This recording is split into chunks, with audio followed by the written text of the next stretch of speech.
Hi, this is Joseph Backholm with the Family Policy Institute of Washington, wanting to provide a quick update on how the new rules from the Human Rights Commission affect your church. A lot of people are asking, does this affect my church? If so, how? The short answer to that question is it probably does not affect your church.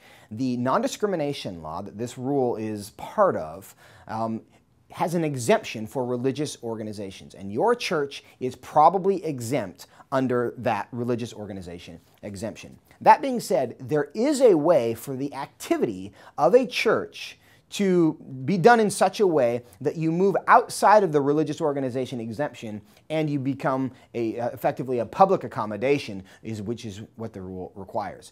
And if you want to know, are you at risk of that, there's three things you have to think about. It's kind of the three Ps. You have to think about your purpose, your practice, and your presentation. And the first is your purpose, is what did you write down in your documents? What do your bylaws say? What do your articles of incorporation say? What's your mission statement that says that your purpose of the organization is? If that all says you're a religious organization, you're a long way to being a religious organization. But the second thing they'll look at is your presentation. How do you present yourself to the public? If you founded yourself as a religious organization 100 years ago, but now you're kind of hiding that, and if you go into the building and there's nothing to indicate your religious organization and you've kind of taken it off your website or your documents, are you hiding that? That could indicate that maybe you're not going to operate as a religious organization anymore and you might be found to be a public accommodation. And the third thing they're going to look at is, in fact, your practice. What do you do on a daily basis? What are your activities? And if an analysis of your daily practices as an organization indicate that you're not necessarily that religious,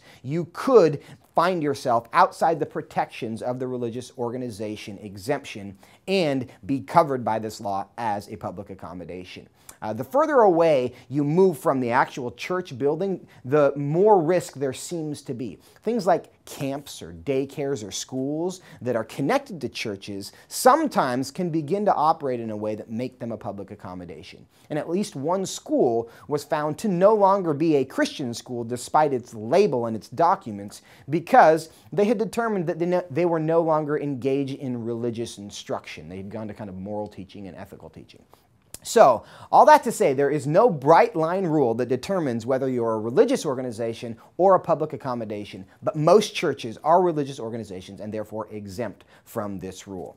If you would like to get more information to know whether your documents or your activities as a church are protecting you from a rule like this, we'd encourage you to go to our website, pick up this Protect Your Ministry manual from our friends at the Alliance Defending Freedom. If you go to fpiw.org, go to the Church tab at the top of our page, and then on the right side of the website, it will say Protect Your Ministry. You can get a PDF copy of this document. It's very thorough. It'll be very helpful to you to making sure that you are protected from this bizarre bathroom rule and the rest of the public accommodation laws as well.